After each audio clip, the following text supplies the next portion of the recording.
Heidel, how you doing? Doing well, Chris. How are you? I'm doing all right. Talk about their quarterback. He's coming back from an injury. From the Virginia Tech game. So, what do you see on film from him? Because it seems like he's going to be an issue. First of all, he came back last week and he played a good Stony Brook team who's starting to play really good football right now, and they pressured him all over the place. Not exactly sure what the injury was. He's in there and he looks like the same guy to me, Chris. He knows where the ball wants to go. Mancuso's a big kid. You're talking 6'4", 215, 220, has good eyes, has good vision for throwing the ball, and he can tuck it and run and make plays with his feet. So he's a force to be reckoned with when they're on a roll, when they're wheeling it. And the early games, the first two games, they did a great job. They had a great game against Villanova when he was in there. The Virginia Tech game, he gets hurt. Now he's coming back. He was in one game. We'll see how he gets. I just hope he stays a little unhealthy getting into our game, Chris.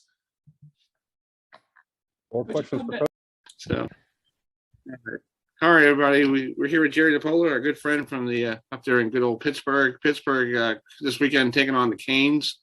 It's been a tough series for the Panthers against Miami. They haven't beat Miami in a couple of years. So, what are they going to do this week to knock off the Canes? It seems like they have an 80% chance of beating them.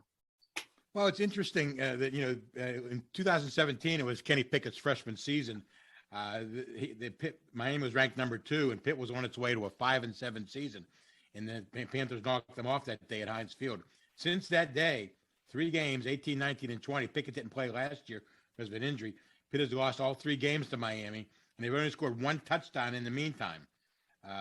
And that was a backup quarterback throwing to a tight end who ended up transferring. So it's a way different team this year than it's been in the past.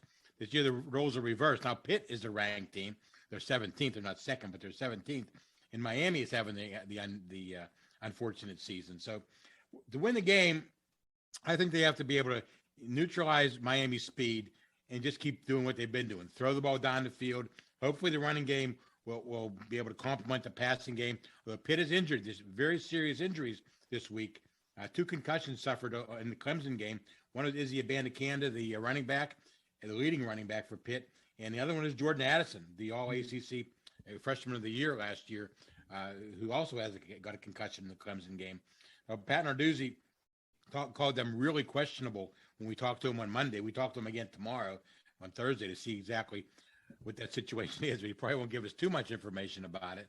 But they may have to go into that game with those 2 players. And there is some depth. There's some pretty good depth at running back with Vincent Davis, who's been playing a lot anyway this season. And he had over 200 yards in the finale last year against Georgia Tech. Mm-hmm. And Rodney Hammond, freshman from Virginia, came off the bench on Saturday in the 4th quarter and ended up being Pitt's leading rusher in the Clemson game by playing only in the 4th quarter and getting 66 yards as Pitt killed the clock.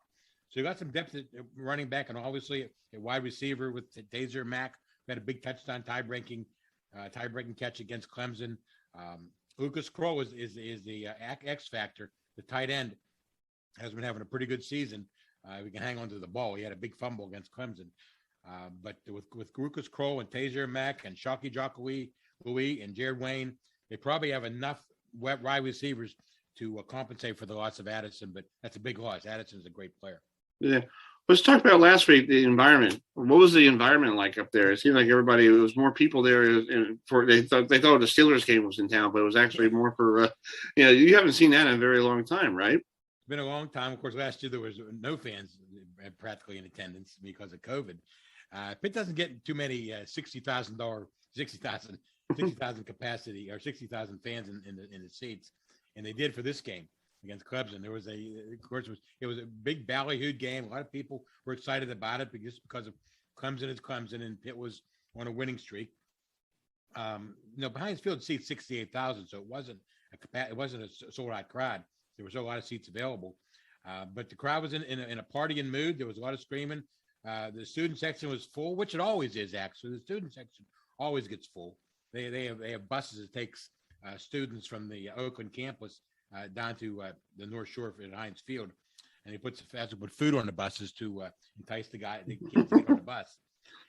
So it was a good atmosphere. In fact, Narduzzi even said on Monday, he said they were the difference in the game. He said they gave the crowd energy, gave the players a little more juice. Right. Let's talk about the weather this weekend. That might be a factor as well, because we're having this rain coming in here in Maryland, in Friday night into early Saturday morning. You guys are having it before and more middle of all day on Friday.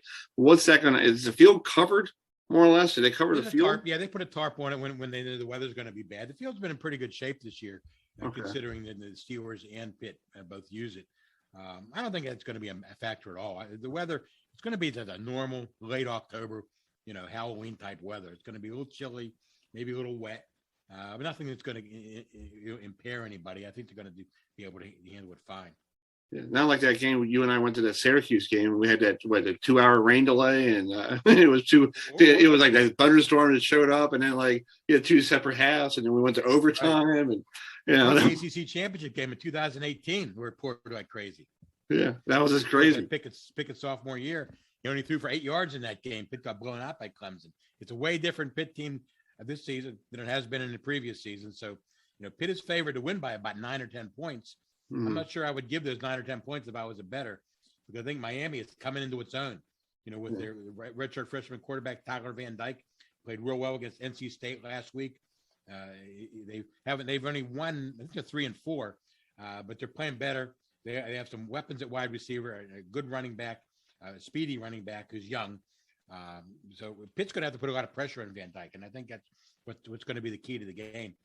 Getting Van Dyke, a redshirt freshman, a little bit uncomfortable in the pocket. Yeah, you've been covering Pitt. It just seems like this year it's now Manny Diaz on the hot seat. Like the last couple of years have been Pat was on the hot seat. Now, you probably see it from a different side of the other side of the football. This is not the Miami offense that everybody knew years ago, or the defense. I think the defense is still that defense, but I feel like this is not the Hurricanes that everybody knew long time ago.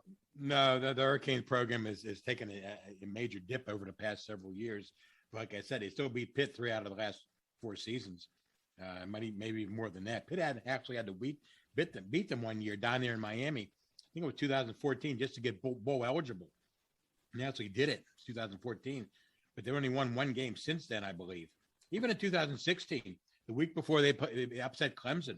Clemson won the national championship. Pitt won down in Death Valley. They got blown out by Miami the week before that. I don't think Manny Diaz, I guess, is on the hot seat, and losing this game is going to do him any favors. That's for sure. But I think he's a good coach, and you hate to see guys, lose their jobs just because they, have a bad half a season. I think he can lose this game, go to 3-5, and still win out and end up with a decent season. Although decent is an eye out of the beholder. I think they won championships down there, not 7-5 records. Right. Well, one last question to ask you, because I know you got a lot of stuff to do before your podcast with the guys you do. With what's the 3 keys that what Pitt needs to do to knock off Miami, not having a letdown after having such a great game against Clemson? Well, the big key, like I said, is going to be making Tyler Van Dyke uncomfortable, putting a little pressure on him. Watch out for Habakkuk Baldonado, their defensive end, the native of Rome, Italy. He has 5.5 sacks. He's a big kid, big burly kid. Put a lot of pressure on Clemson's quarterback on Saturday. That's one key. The other key is to be able to run the ball. Without Izzy Abanikanda, it's going to be difficult, but they like Vincent Davis. They really like Rodney Hammond. He's a little guy. In fact, the tight ends coach the other day, Tim Salem, described Rodney Hammond as big as a Mountain Dew can, because they call Tim Salem Turbo because he's so much energy. He drinks Mountain Dew all day. But this kid is a tiny kid, but he's stocky, and he runs through tackles, and he did in the 4th quarter against Clemson. That's the second key. The third key, I think, is to be able to neutralize Miami's speed. If the defensive back, the secondary, can step up and make the plays they made the other day. Brandon Hill, for instance, the strong safety who was named a Jim Thorpe semifinalist the other day. One of the best that's cool. One of the best defensive backs in the country. Had 11 tackles, a couple pass breakups against Clemson. He had a big pick 6 last year against Florida State when he stepped in and replaced Paris Ford, who opted out at midseason. Brandon Hill, I believe, was playing much better than Paris Ford played last year. And if guys like him and Eric Hallett, the other safety, and Marquise Williams can step up and make plays and run with those wide receivers that Miami has, Pitt has a good chance to win.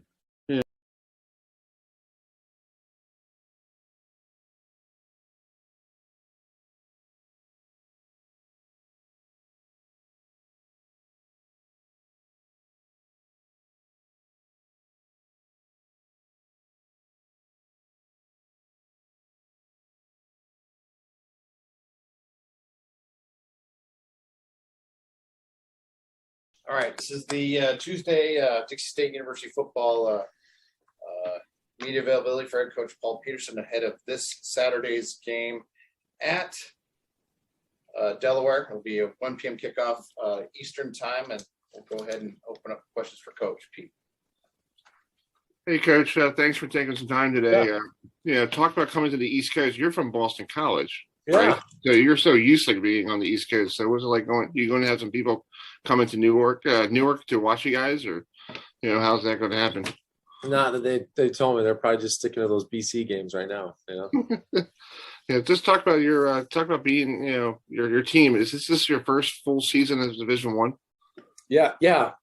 We made the we finished 8-3 at Division Two, and then COVID hit, and I think we had 6, maybe 7 games scheduled in the springtime, and we got some canceled. So we got 5 in, which was great, and to see where we're at, and this has been the first full season. Yeah. How difficult is it from coming from Division Two to Division One? Is it a lot more? Is it a lot more? You guys get more scholarships, more. Yeah, that part was really good. So the administration knew that there was going to be some financial things that needed to take place. They did a feasibility study, and they had it kind of marked out year in, year out what was going to increase. And one of the first things that they did was they gave us that scholarship allotment to be able to play the FBS team. So we're still below the 63, but we're pretty close. So that enabled us to get out there and recruit. I feel like we got some good young pups, I call them, on our team that got a bright future. We've taken some lumps for sure, but my main goal is to make sure that we progress this season to prepare for each game getting better, to prepare for these teams that we're playing, which are all really, really good.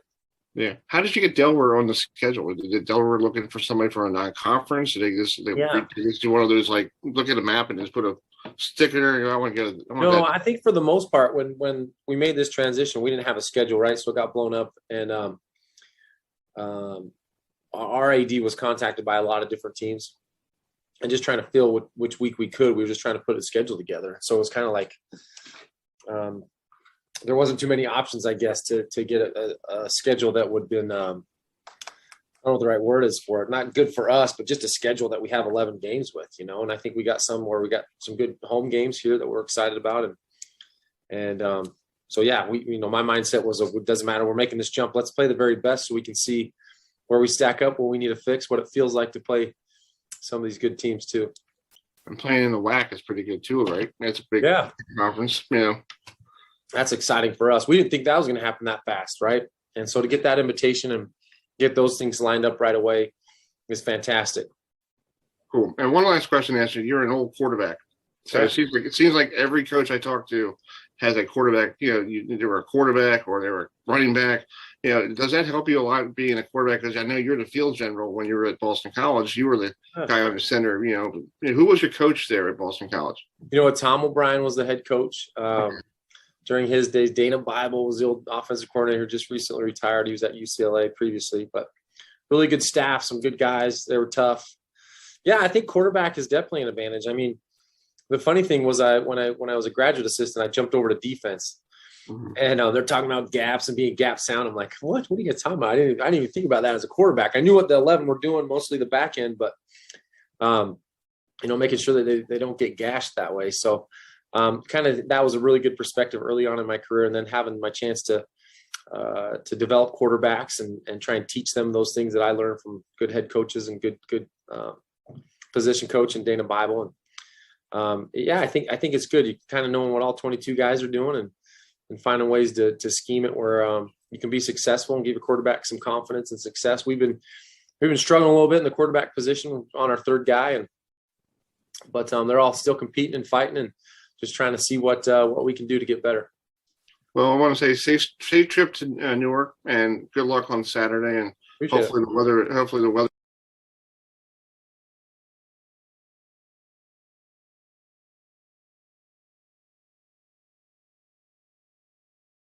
Heidel, go ahead first. Hey, Michael, thank you so much for taking my question. I know you played North Carolina last year. What did it look like this year, defense wise? Same type of thing. Kind of like what I said before. They got some pretty good D linemen this year. Some big guys up there that, we're going to have to be blocking. So kind of going to go in with the same type of mindset, run the ball, pass the ball, that type of thing. But they got a good defense this year. And we'll wrap.